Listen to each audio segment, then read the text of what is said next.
We're back at it again with Deception of a Generation. Last time, they attacked My Little Pony. This time, they've got Voltron in their sight. Let's see what bizarre claims they make about it. We need to use discretion when we buy toys for our children. Well, let's jump from the cute little toys into the robots and the transformers, as we call them.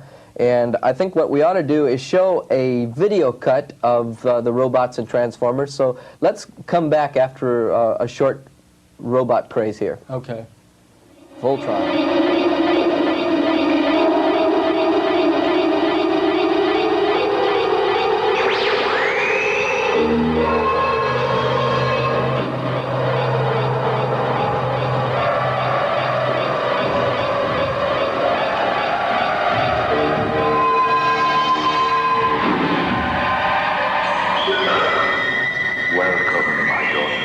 And trusted advisor Korra, the voice of good King Alpha.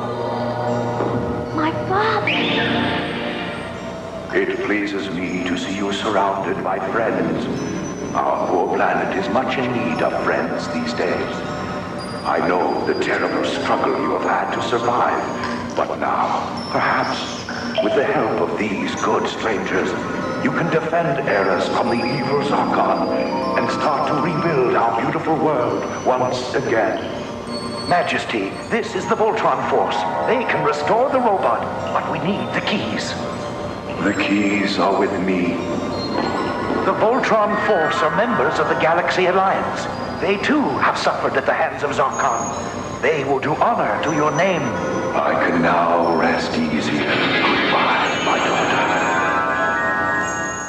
Now, Phil, who is this creature sort of that they're all talking to in this? Well, this is the king of the land that they lived in. Now, he is dead. That's his ghost speaking to them. Again, speaking in necromancy, where they're speaking to the dead. Right, and he's giving them guidance, and he's finding out information and telling them where the keys are that will activate this Voltron robot.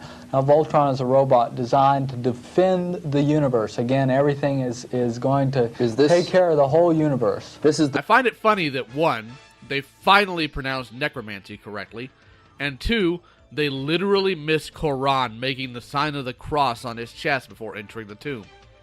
In fact, they missed Voltron having a cross on his chest throughout the entirety of this video. Not that I think that has anything to actually do with Christianity. I think it's probably more the Japanese putting Christian symbolism in cartoons because I think it looks cool again. I also find it funny that they're upset that he's considered the defender of the universe. Are they implying in some way that usurps the authority of God? God outsources defense all the time in the Bible. What is wrong with you people? This is the toy then, the Voltron toy that we're going to be discussing right now. And we'll have another video clip in a minute, but this is the toy, Voltron, and before we come back from this little cut roll-in, I'm going to take him out so you can see a little more of what we're talking about. Some of you that are watching today might want to receive all the cassettes that cover the message that Phil's been sharing today, because we've dealt with everything from occulty cartoons to toys to innocuous little figures to the new craze in comic books, and I'd like to make those available to you, as well as my cassette on Dungeons and Dragons, and we have some other little added bonuses today. So let me bring the announcer on right now, and he'll explain how you can get all these. Here's our announcer. As you've been watching today's shocking interview, many of you may want to share this message with family and friends.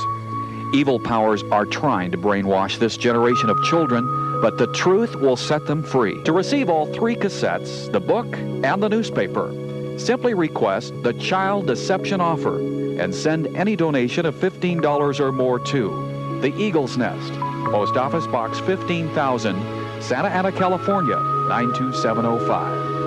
Again, request the Child Deception Offer and send $15 or more to the Eagle's Nest, Post Office Box 15,000, Santa Ana, California, 92705.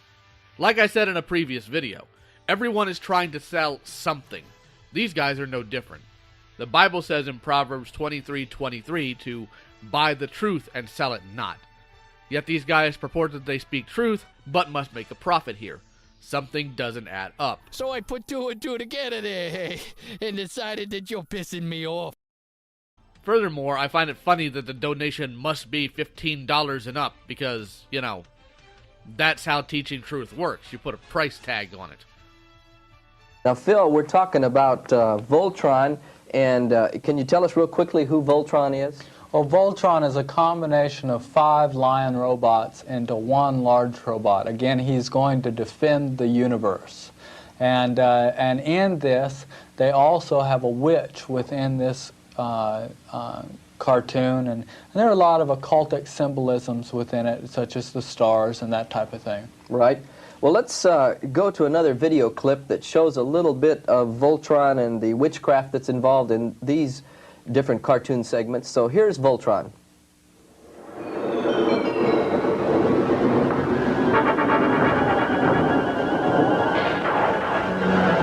I demand to know where the Voltron force is hiding.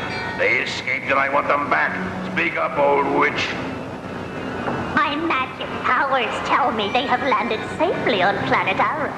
I destroyed that miserable planet. I took most of their people as slaves, and the rest now live in the hills like wild animals. Yet the castle still stands, sire. The Voltron force may have discovered it, and if they did, they may have rediscovered the secret of Voltron. Voltron? You told me you destroyed Voltron. Well, Phil, there's no doubt that there's witchcraft here, and Voltron is very similar to what we call the Transformer series, isn't he? Yes, this is one of many robot series. Some of them are sexually oriented. Some of them have no occult or anything in it. The Transformers, I've not seen occult in it yet, but it's an extremely violent show. We'll be covering Transformers in the near future, but let me touch on a couple of things here. There's an ongoing problem with these two attributing evil characters as though the show pushes them for emulation. This isn't the case. Hagar is a villain. She's evil. That's her purpose in the story, and villains never win. Also, I've always loved how Zarkon called her an old witch. Jack Angel was perfect casting for that character. These guys are constantly stretching to make an argument and demonize these characters in cartoons, but they fail at every turn. Next time, we'll be discussing either Star Wars, Dungeons & Dragons, or Transformers. It all depends on what's going on at the time. But before you go, I have a friend I want you guys to visit, especially if you're a fan of Voltron. His name is Samot Lion. He sells art of many things, but several of his items are Voltron related. You can see them on screen now. A link to his store is in the description. Before you ask though, he's not sponsoring this video. I'm plugging him because his stuff is neat, and I try to support my friends when I can. Let me know what you guys think of this series so far in the comments below. I'd also like to thank my patrons Avis, Mega Umi, Hateful Tate, and Harry Partridge. If you want to support me on Patreon, you can do so for as little as $1. If you'd like to see your art of any 80s cartoon or its reboots, please post your work on Twitter or Tumblr with the hashtag LioFeatureMyArt to see it at the end of these videos with a link to your stuff. That's all for now. Take care.